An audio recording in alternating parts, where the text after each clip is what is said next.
All right, let's do another one of my Canadian short story project.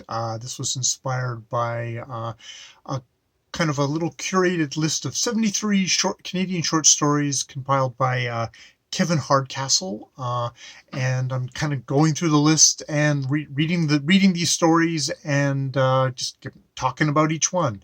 Unless I find one that I just really can't read through, and then I'll just say, hey, toss that aside. That one isn't for me, and go on.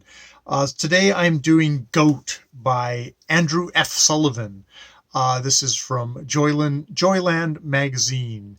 And Goat is a greatest of all time. In this case, referring to a hockey player. The boy gets drafted in June, and that is Goat. And he's seen as, he's going to be the savior of Philly. He's getting drafted to Philly, and he's going to become the savior of that city. But he doesn't. He goes there, and he kind of ends up kind of drinking. And you know what? He was sort of the big fish in a very small pond, a very small a little kind of town coached by a captain called Pudding, because he always eating pudding.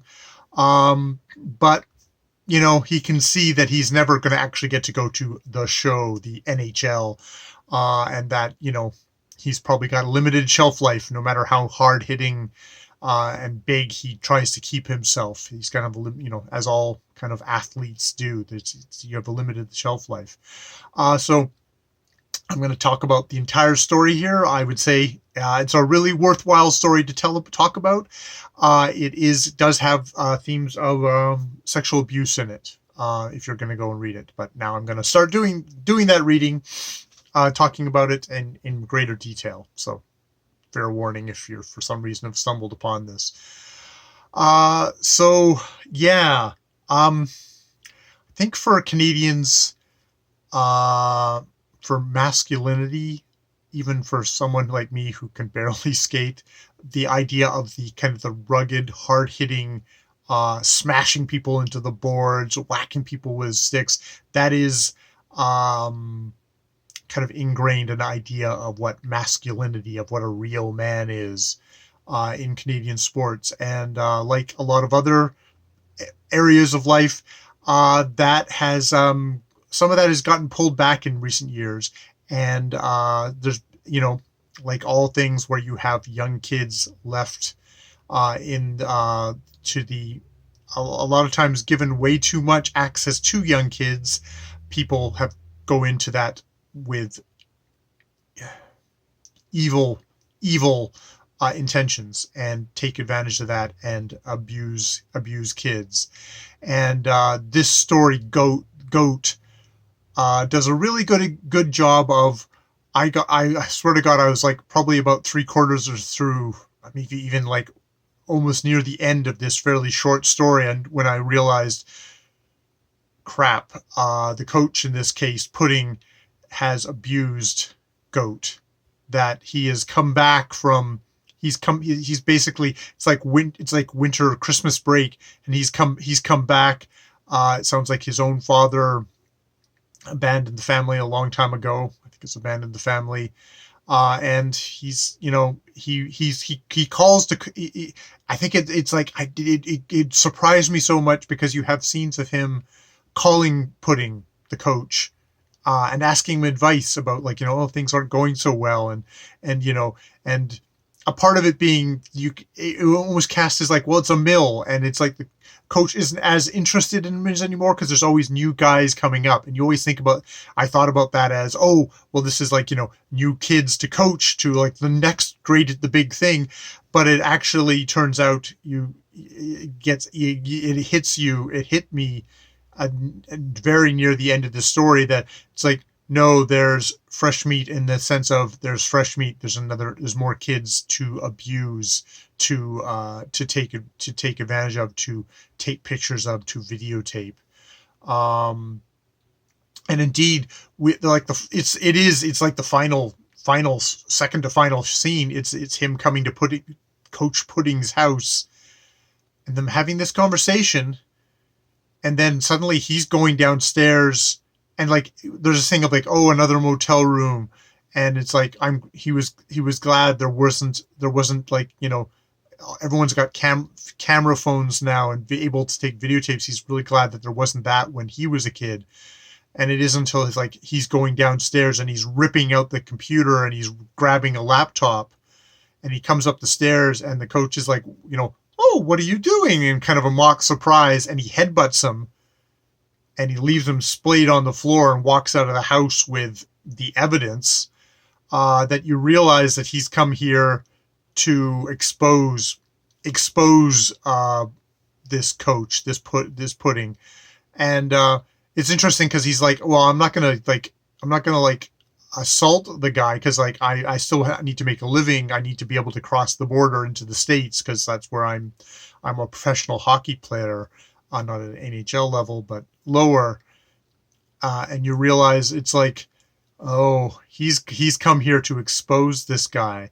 And the whole thing of GOAT being greatest of all time, there is greatest of all time. Like, wow, maybe this is the biggest hockey player that's ever going to come out of this little town.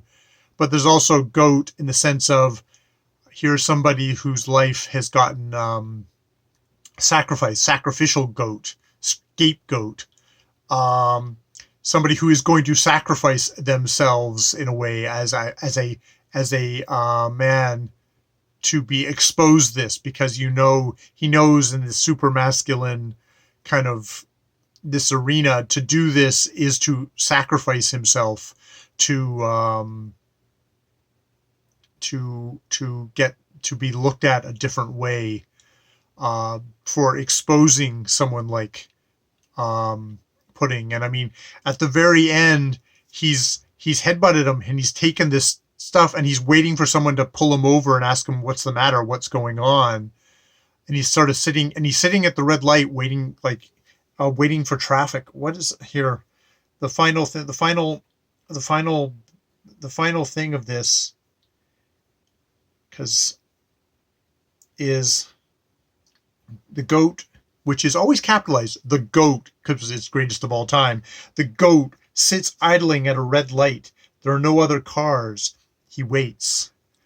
It's like is he waiting for a car? Is he waiting to get into a horrible car accident?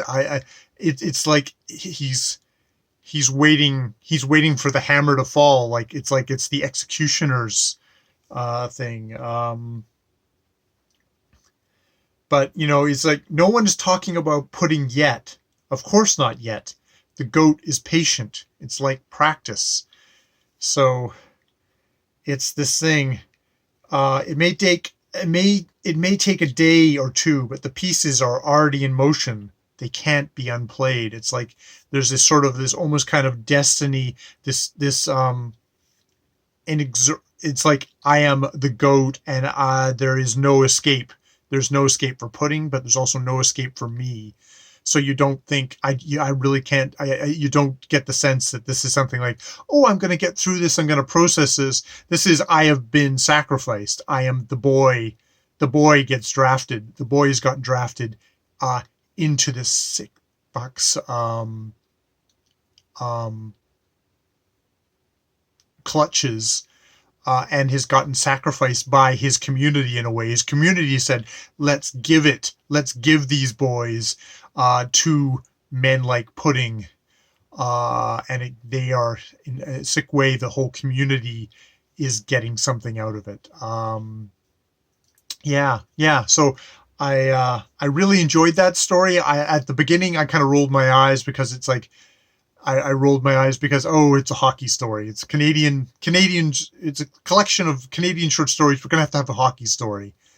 And I suddenly got surprised by the whole kind of sexual, obviously, that sexual abuse angle, though sometimes you start expecting that in your short stories too, just because sexual abuse, alcoholism, unfortunately, are got to be the bread and butter of a lot of fiction. I think I enjoyed this story just because it was that melding of kind of masculine. This is the Canadian if there's an uber thing of what's Canadian masculinity, it's hockey, even to somebody who's not a hockey fan, with and just like and community. It's like, I guess it's like Americans have their football, and that's the crux of a community. Well, it's like the hockey is for a lot of communities here. I kind of grew up in large enough of a city that it wasn't such a thing, or at least I was large enough that I could be well over here and not really be too aware of it, other than, oh, I knew guys who were hockey players, but even then they weren't particularly that significant of, and it wasn't that encroaching. But it's there. It's there in our general psyche, I guess, of things. So yeah, those are my randomy thoughts on The Goat by Andrew Sullivan. More videos later.